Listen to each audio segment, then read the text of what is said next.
Hello and welcome back. So this is just a short recap of this week's workouts. So on Monday, ended up doing 100 kilos for sets of 3 on overhead press, and I ended up doing some incline barbell and just trying to see how it felt, getting that pec stretched out. Tuesday, we ended up doing deadlifts, walking up to a top set of 787 pounds for 2 sets of 2, and just a random YOLO pull at 809 pounds. Moved very smooth, and it left me a bit of room for later in the week to either have a easier session if I felt a bit exhausted, or if I could just keep going at that sort of rate, which I was really happy with. Did a hell of a leg session after this. Ended up smashing out some leg press, some squats, and hamstring curls and leg extensions just to keep everything nimble and keep strengthening up those accessory areas.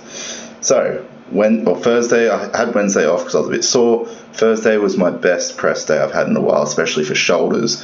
Worked up to 110 kilos for overhead press, and then did some 80 kilo barbell strict presses. Did a couple of sets of 8 on this, followed by some incline barbell where I worked up to 140 kilos for 4 sets of 3, and then did 140 kilos on very narrow grip, trying to work on that lockout and my triceps and shoulder strength, so that way I'm not over exerting my chest in a lot of my pressing movements. This I've found has been the hardest thing so far, but it is going really well, and I'm quite happy with how quick it's improving. I'm not too stressed about it, as I don't start my next prep till early January. So at the moment, it's just boosting accessories, just playing around a bit, getting the feel for things, and then seeing where I want to start off next prep. Friday, I was really sore, had a bad sleep again. So this time, I just did a couple of sets on 350 for just some singles rather than doubles or anything above that.